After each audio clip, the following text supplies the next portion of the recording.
बिस्मिल्लाहिर्रहमानिर्रहीम। इय्याका नअब्दु व इय्याका नस्तईन। मेरे पाकिस्तानियों, आज आप सबको मैं पाकिस्तान की 74वीं यौम आज़ादी की मुबारक देना चाहता हूँ।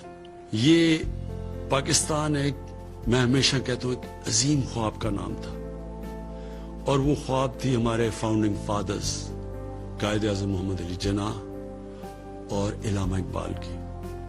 और वो ख्वाब ये थी कि हमने पाकिस्तान को एक इस्लामी फलाई रियासत बनाना था, और दूसरी तरफ उस रियासत के अंदर कानून की बालादस्ती कायम करनी थी, जिधर सब इंसानों के हकूक होने थे, चाहे उनका कोई रंग हो या जो भी उनका मजहब हो, लेकिन सब इंसान बराबर और हकूक उनके रियासत में गारंटी करने थे।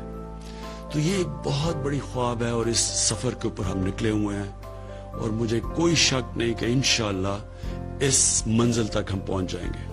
लेकिन इसमें हम सब मिलके एक जद्दोजहद करेंगे तो पहुंचेंगे। दूसरी, मैं आज आपको मुबारकी देना चाहता हूं, जिस तरह सारी कौम ने मिलके कोरोना वायरस का मुकाबला किया। शायद ही किसी कौम ने इस कामयाबी से बैलेंस किया, इस कोरोना वायरस की जद्दोजहद में शायद ही किसी ने इस तरह बैलेंस किया जो हमारे मुल्क पाकिस्तान ने किया। शुरू में हमें खौफ था कि एक तरफ कोरोना से लोग मरेंगे, दूसरी तरफ हमें खौफ था कि जो लॉकडाउन लगाने से पूरी माशियत खत्म हो गई, बंद हो गई, उसकी वजह से भूख से लोग मरेंगे। तो जो हमने फैसले किए, आज हमें अल्लाह का खास शुक्र अदा करना चाहिए कि कोरोना के केसेस भी नीचे आ गए हैं और हमारी माशियत भी ऊपर जाना शुरू हो गई। इसमें फिर से मैं कहता हूं कि कोशिश इंसान करता है, लेकिन कामयाबी अल्लाह देता है। ये नहीं कि हम जंग जीत चुके हैं, अभी भी चैलेंजेस सामने हैं। हमने अगर एहतियात ना की, और सबसे बड़ी एहतियात है कि हम जब भी लोगों के सामने जिधर पब्लिक में जाएं, अपने फेस मास्क पहने। आसान चीज है, जैसे आप ये पहनते हैं तो चांसेस इस वबा के फैलने की कम हो जाती है। तीसरी मुबारक मैं अपनी कौम को देना चाहता हूं कि जिस तरह 2 साल बड़े मुश्किल हमारे 2 साल गुजरे, उसके बाद जिस तरह हमारी माशियत उठनी शुरू हुई है, बड़े जिस तरह जब हुकूमत मिली तो हमें 2 साल पहले तो बड़े मुश्किल हालात थे। हमारे पास फॉरेन एक्सचेंज नहीं था, हमारे रिजर्व्स गिर चुके थे, हम बाहर के पैसे नहीं दे सकते थे, जो कर्जों की किस्तें देनी थी, जो हमारी लाइबिलिटीज थी, हमारे पास फॉरेन एक्सचेंज नहीं था। शुरू में हम डिफॉल्ट भी कर रहे थे, बड़ा मुश्किल वक्त था, क्योंकि अगर मुल्क अपने जो इन्होंने कर्जे देने या जो लाइबिलिटीज हैं उस पर डिफॉल्ट कर जाए, तो उसके बड़े बुरे असरात एक मुल्क के ऊपर आते हैं। सबसे बुरा असर पड़ता है कि जो आपके पास मुल्क में डॉलर आना होते हैं वो और कम हो जाते हैं। जब वो कम होते हैं तो डॉलर की कीमत ऊपर चली जाती है और रुपया नीचे गिर जाता है। और जब रुपया नीचे गिरता है तो याद रखें, सारी चीजें जो बाहर से हम इंपोर्ट करते हैं, खरीदते हैं, वो महंगी हो जाती है और मुल्क में महंगाई आ जाती है। तो बहुत बुरी महंगाई से हम बचे हैं, क्योंकि हम डिफॉल्ट से बच गए थे। लेकिन ये नहीं कि लोगों के हालात आसान थे। मैं सब जानता हूं कि किस तरह लोगों के हालात मुश्किल थे और अभी भी हैं। लेकिन खुशखबरी आप सबके लिए ये है कि हालात बेहतर हो रहे हैं। हमारी हर चीज, अगर आपने देखना है कि बिजनेस कम्युनिटी का कितना एतमाद है एक मुल्क की माशियत पे, तो स्टॉक मार्केट देखें। रिकॉर्ड हमारी स्टॉक मार्केट ने कामयाबी से ऊपर गई है। इसलिए गई है कि लोगों का एतमाद बढ़ना शुरू हो गया, और उसकी एक बहुत बड़ी वजह हमारी कंस्ट्रक्शन इंडस्ट्री है। हमने अपनी कंस्ट्रक्शन इंडस्ट्री को वो मराद दिए हैं जो कि कभी पाकिस्तान की तारीख में कंस्ट्रक्शन इंडस्ट्री को पहले नहीं मिले थे। और कंस्ट्रक्शन इंडस्ट्री जब आपकी उठनी शुरू होती है तो उसके साथ 40 और इंडस्ट्रीज हैं जो उठनी शुरू हो जाती है। इसका मतलब ये कि जो सबसे बड़ा मसला इस मुल्क में है रोजगार का, लोगों को रोजगार मिलना शुरू हो जाता है और वेल्थ क्रिएशन शुरू हो जाती है। वेल्थ क्रिएशन का मतलब कि जब आप मुल्क की दौलत बढ़ती रहती है तो उससे दो काम होते हैं. एक काम ये होता है कि हम उस पैसे से हमारा टैक्स बढ़ना शुरू हो जाता है, और जब टैक्स बढ़ता है तो हम वो पैसे खर्च कर सकते हैं अपने निचली कमजोर तबके को ऊपर लाने के लिए, और दूसरी तरह हम फिर अपने कर्जे वापस कर सकते हैं. हमारा दो बड़े बोझ पड़े हुए थे हमारी हुकूमत पे जब हमें 2 साल पहले इक़्तिदार मिला. एक के जो पिछली हुकूमतों ने कर्जे लिए हुए थे, जितना हमने पहला साल टैक्स इकट्ठा किया 4000 अरब रुपया, उसमें से 2000 अरब रुपया उन कर्जे जो लिए हुए थे उनके ऊपर किस्तें वापस करने पे.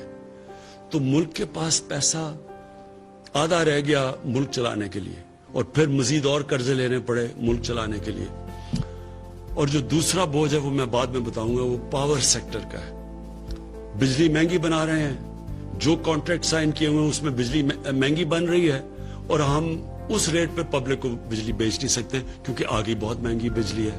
और फिर हमारी इंडस्ट्री मुकाबला नहीं कर सकती बड़े सगीर की इंडस्ट्री से, मसलन हिंदुस्तान और बांग्लादेश, क्योंकि वहां बिजली सस्ती थी. तो ये दो हमें सबसे बड़े मुश्किलात पड़ी हुई थी.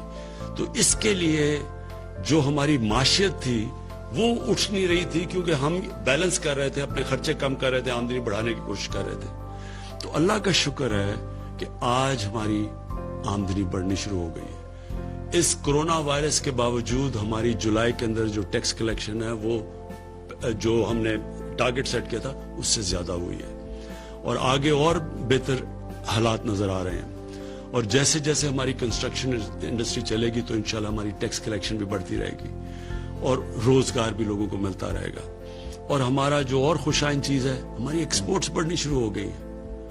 जो दुनिया के अंदर सारी दुनिया में एक्सपोर्ट्स को नुकसान हुआ है कोरोना वायरस की वजह से, तो ये हमारे लिए बड़ी, फिर से मैं कहूंगा, खुशाइन चीज है कि हमारी एक्सपोर्ट्स बढ़नी शुरू हो गई है.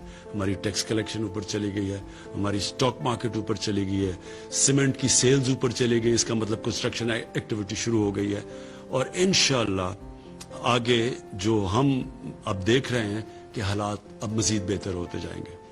तो जो मैं फिर से आपको जो कहा था कि दूसरा हमारे लिए बहुत बड़ा मसला वो है कि महंगी बिजली जनरेट कर रहे हैं हम.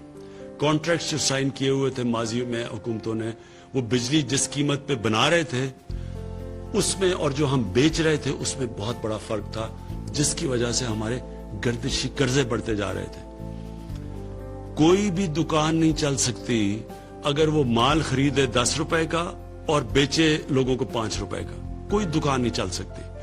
बिजली महंगी खरीद रहे हैं और जो बेच रहे हैं वो हम कम, क्योंकि आगे बिजली बहुत महंगी थी.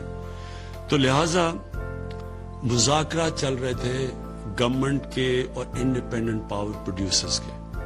तो मैं जो चौथी मुबारक अपनी कौम को देना चाहता हूं कि ये तवील मुज़ाकरात के बाद हमारी कल एग्रीमेंट हो गई है, इनसे मुआहिदा हो गया. इसकी डिटेल्स तो हमारी टीम्स आपको बताती रहेंगी, लेकिन इसका अब आपके अवाम के ऊपर क्या फर्क पड़ेगा, इससे जो बिजली की जनरेशन की कीमत है वो कम होनी शुरू हो जाएगी. और जब वो बिजली की जनरेशन की कीमत कम होगी, ये फायदा हमारी इंडस्ट्री को भी होगा और इंशाल्लाह आने वाले दिनों में अवाम को भी होगा. दूसरा, इसके दो पहलू हैं. एक तो हम बिजली महंगी बना रहे हैं और बेच कम रहे हैं, तो वो इंशाल्लाह उस जनरेशन की कीमत कम होगी. दूसरा, आने वाले दिनों में जो हम बड़ी देर से तैयारी कर रहे हैं अपनी डिस्ट्रीब्यूशन नेटवर्क को ठीक करना. जो बिजली हम जो डिस्ट्रीब्यूशन जो लाइनों में जाती है उसमें से बहुत लाइन लॉसेज है, चोरी है और लाइन लॉसेज है. इसको कम करने के लिए आने वाले दिनों में आपके सामने आप पूरे वो रिफॉर्म पैकेज लेके आएंगे कि कैसे हम ये डिस्ट्रीब्यूशन बिजली का इसमें लाइन लॉसेज कैसे कम कर सकते हैं, चोरी कैसे कम कर सकते हैं. ये पूरा पैकेज आपके सामने लेके आएंगे. फिर से इसका नेट नतीजा इंशाल्लाह बिजली की कीमत कम होगी. ये सबसे बड़ा बोझ हमारे ऊपर कर्जों के मुल्क के कर्जों के ऊपर का एक बोझ, और दूसरा बोझ ये पड़ा हुआ ये जो महंगी बिजली बना रहे हैं और फिर हम जो डिस्ट्रीब्यूट करते हैं उसमें नुकसान बहुत हो रहा है. इससे जो पाकिस्तान, जो मैं पाकिस्तान देख रहा हूं कि एक इंडस्ट्रियल पाकिस्तान جو انڈسٹریل پاکستانی روزگار دے سکے گا لوگوں کو، انشاءاللہ اس ڈائریکشن کے اوپر ہم نکل جائیں گے۔ آخر میں پاکستان کی طرف سے مقبوضہ کشمیر میں جو ہمارے بھائی اور بہنیں ہیں، جو ہمارے بچے ہیں، ہم سب کو آج پاکستان کی طرف سے میں ان سب کو آج پیغام دینا چاہتا ہوں کہ سارا ملک آپ کے سامنے کھڑا ہے، سارے ملک کو احساس ہے کہ کس